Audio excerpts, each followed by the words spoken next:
नमस्कार, आप देख रहे हैं दृष्टि न्यूज। तमाम खबरों के लिए चैनल को लाइक, शेयर और सब्सक्राइब जरूर करें। अतिरिक्त पुलिस अधीक्षक प्रशांत चौबे ने बताया कि 10 जून को रेलवे ट्रैक पर घायल मिली गुनगुन उर्फ नेहा रजक को होश आ गया है और उसके बयान भी दर्ज किए गए हैं।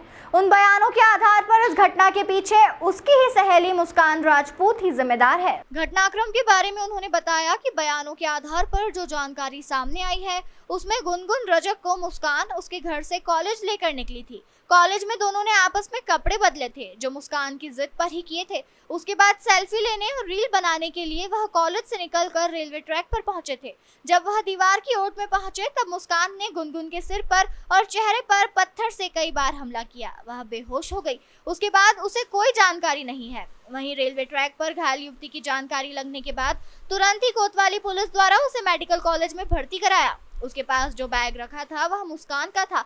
उसमें मुस्कान ने खुद के सुसाइड करने और उस पर सुसाइड नोट भी लिखकर बैग में डाला था।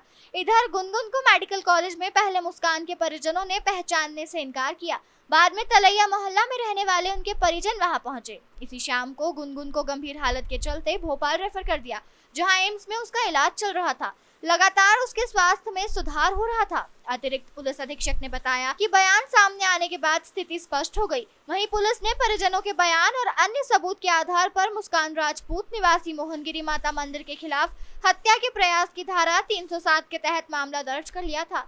सरगर्मी से उसकी तलाश की जा रही है। कई पुलिस टीमों को उसे खोजने के लिए अलग अलग जगह पर भेजा गया है। एक 307 का प्रकरण पंजीबद्ध है। जैसा कि आपको मालूम है, सभी को मालूम है कि इसमें एक बच्ची जो है घायल अवस्था में रेलवे ट्रैक पे मिली थी। इवन पुलिस की तत्परता से उसका तत्काल इलाज हुआ और पहले काफी क्रिटिकल थी, लेकिन भोपाल में अभी उसकी लगातार रिकवरी होते हुए वो बयान देने की स्थिति में आई है। जैसे कि पहले भी पुलिस को शक था कि इसमें जो उसकी सहेली मुस्कान है वो ही आरोपी होगी और लोगों ने संदेह भी जताया था, लेकिन अभी जब बयान हुआ तो उसने स्पष्ट बताया है कि ये दोनों सहेलियां हैं और दोनों कॉलेज गई थी और मुस्कान ने पूरी तरह षड्यंत्र पूर्वक इसको कॉलेज में जाके कहा कि अपन रील बनाएंगे और ये रेलवे ट्रैक के किनारे जहाँ बाउंड्री वॉल है वहां पे दिखाई नहीं देता है क्योंकि वहां ले गई।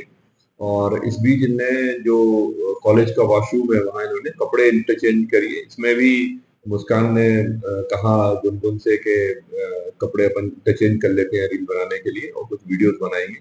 फिर थोड़ी देर वेट कराया कि सर आ रहे हैं, सर आ रहे हैं, ऐसा करके उसने वेट कराया। उसके बाद उस पर जोरदार एक पत्थर का अचानक से वार किया जिससे उसको काफी गंभीर चोट आई और फिर वो बेहोश हो गई।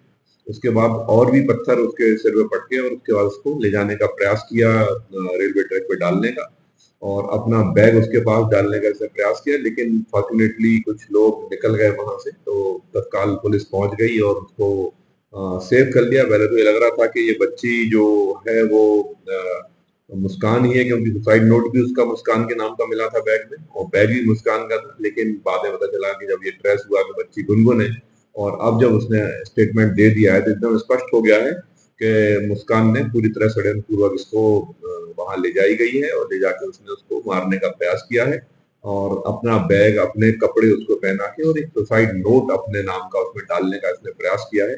आरोपी की गिरफ्तारी के लिए पुलिस पार्टियां रवाना हो गई है। तत्काल तत्परता से पूरी तरह से इसको सर्च किया जा रहा है। बहुत जल्दी गिरफ्तार करेंगे और जैसे ही गिरफ्तार होगी तो इस षड्यंत्र का खुलासा होगा कि आखिर इसने किया क्यों, क्या इसका षड्यंत्र था, ये क्या चाहती थी, अपने आप की सुसाइड बता के और इस बच्चे को मारना चाह रही थी या कुछ अन्य था, वो पता चल जाएगा। अभी आरोपी है जो पकड़े नहीं गई है, बहुत चूंकि अब पीड़िता का स्टेटमेंट हो गया है, इसलिए एकदम क्लियर हो गई है, बहुत जल्दी